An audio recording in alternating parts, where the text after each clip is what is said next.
Barang siapa yang hanya ibadah dengan mengharap saja tanpa ada rasa takut, merasa aman terus, tenang aja. Allah Maha Pengampun, Allah Maha Penyayang. Tenang saja, mau dosa sebanyak apapun Allah akan ampuni. Dia lupa kalau Allah juga Syadidul Iqab. Ya. A'udzu billahi minasy syaithanir rajim.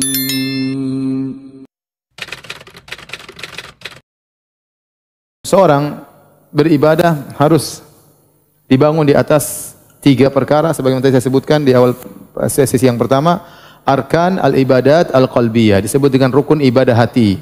Rukun ibadah hati ada 3 yaitu al-khauf dan roja dan mahabbah.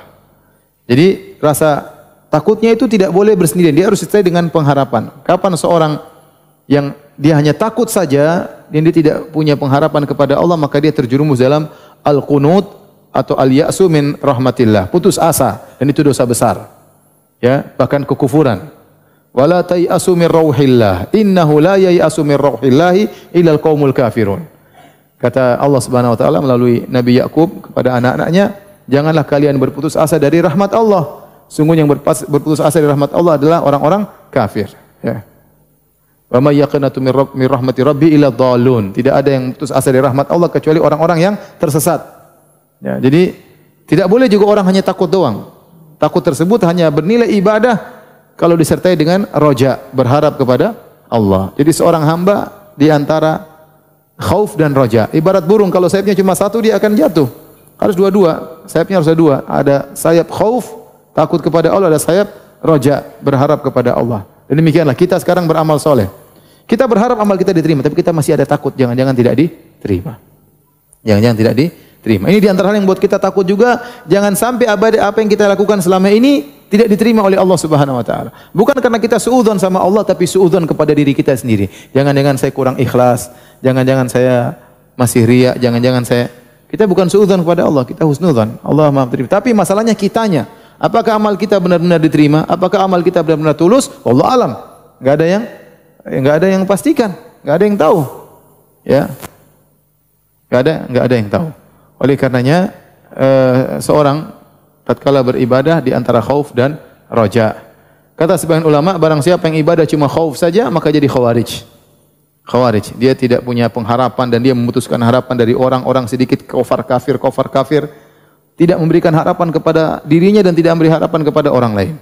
Barang siapa yang hanya ibadah dengan mengharap saja tanpa ada rasa takut, merasa aman terus, tenang aja. Allah Maha Pengampun, Allah Maha Penyayang. Tenang saja, mau dosa sebanyak apapun Allah akan ampuni. Dia lupa kalau Allah juga Syadidul Iqab. Ya, dia lupa Allah hukumannya keras, maka dia akan jadi murji'ah. Kata Allah, "Nabbi ibadi anni ana ghafurur rahim wa anna adzabi huwal adzabul alim." Kata Allah, kabarkanlah kepada hamba-hambaku, anni ana ghafurur rahim, aku adalah zat yang Maha Pengampun lagi Maha Penyayang. Wa anna adzabi, tapi ingat, azabku huwal adzabul alim, azab yang sangat pedih. Jadi seorang di antara khauf dan roja. Ada khilaf di kalangan para ulama, kapan seorang menguatkan sisi khaufnya, kapan seorang menguatkan sisi rojaknya, ataukah harus seimbang terus? Wallahu bisawab, seorang berusaha seimbang terus. Namun tatkala dia melakukan banyak maksiat, maka dia berusaha untuk khauf, maka dia berhenti dari maksiatnya. Ya. Atau dia merasa aman, maka dia tingkatkan rasa khaufnya. Tapi kalau mulai timbul keputusasaan, maka dia tingkatkan rojaknya. Tapi hukum asalnya seorang berusaha antara khauf dan roja. Jangan berlebihan salah satunya karena khawatir akan salah, ya. Kecuali tatkala akan meninggal dunia, maka dia perbanyak rojaknya. Ya, perbanyak rojaknya. Sebagaimana dalam hadis kata Nabi sallallahu alaihi wasallam, "La yamutanna ahadukum illa wa huwa yuhsinu dhanna billahi azza wa jalla." Janganlah salah seorang dari kalian meninggal dunia kecuali dia husnudzon kepada Allah Subhanahu wa taala. Dalam satu hadis dari Anas bin Malik radhiyallahu anhu riwayat Tirmidzi dan disahihkan oleh Syekh Albani rahimahullahu taala, kata Anas bin Malik, dakhala Rasulullah sallallahu alaihi wasallam ala syabin wa huwa fil maut. Rasulullah sallam menjenguk seorang pemuda yang dia dalam kondisi sakaratul maut, dalam kondisi al-ihtidhar, itu mau meninggal dunia. Faqala, maka Nabi bertanya kepada pemuda tersebut, "Kaifa tajiduka?" Bagaimana kau dapati dirimu?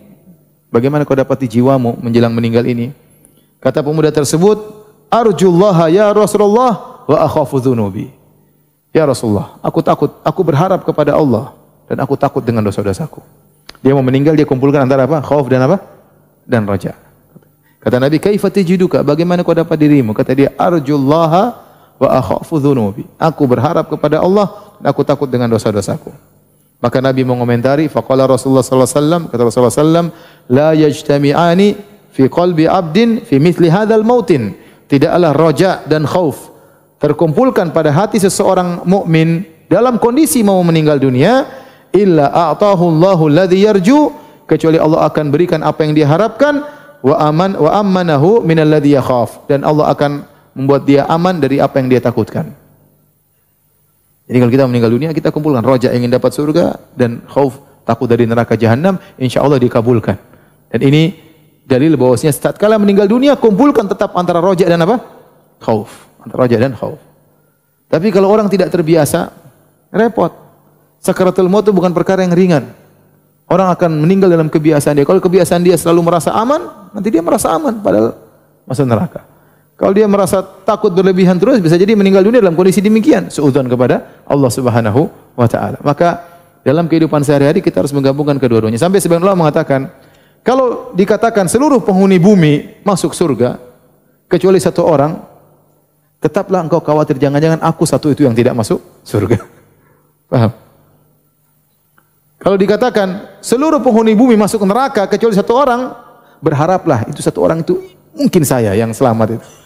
Tetap pengharapan kuat, tetap rasa takut apa? Kuat, seimbang.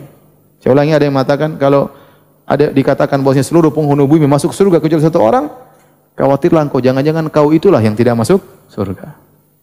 Kalau seandainya seluruh penghuni bumi masuk neraka kecuali satu, berharaplah engkau jangan-jangan engkau satu itulah orang yang tidak masuk neraka jahanam. Maka seorang tetap seimbang antara khauf dan raja. Jika dia bisa menata hatinya, maka dia akan beribadah dengan baik.